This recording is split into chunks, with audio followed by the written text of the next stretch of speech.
Hello everyone, I am Sujata. Topic is techniques to split data in vector databases. First technique is sharding.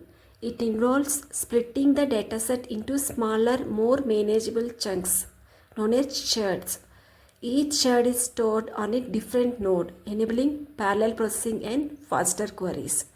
This technique helps in scaling your vector database across multiple servers, improving performance when working with massive amounts of data. Another technique is clustering.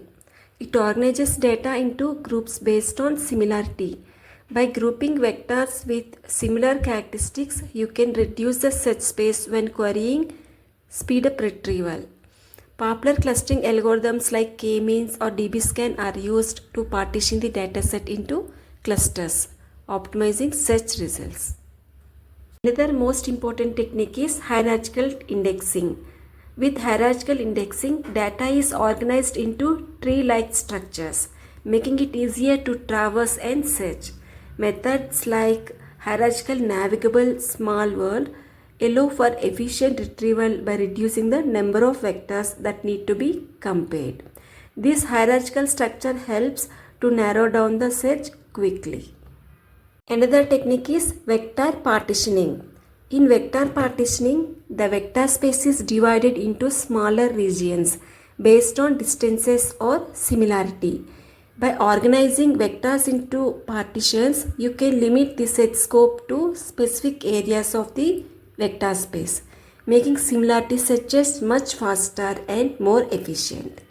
Another technique is dimensionality reduction. High dimensional data can be challenging to store and search. Dimensional reduction techniques like PCA reduce the number of dimensions, making vectors smaller and more efficient to handle, all while retaining the important features needed for accurate search results.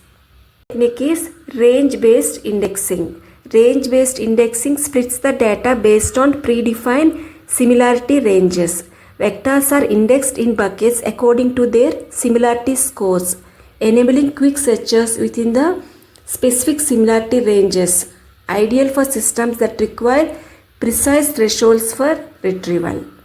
Another most important technique is distributed vector databases.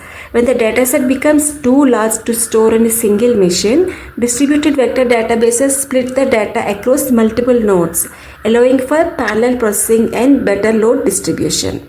This technique ensures scalability and efficient search operations for high velocity data.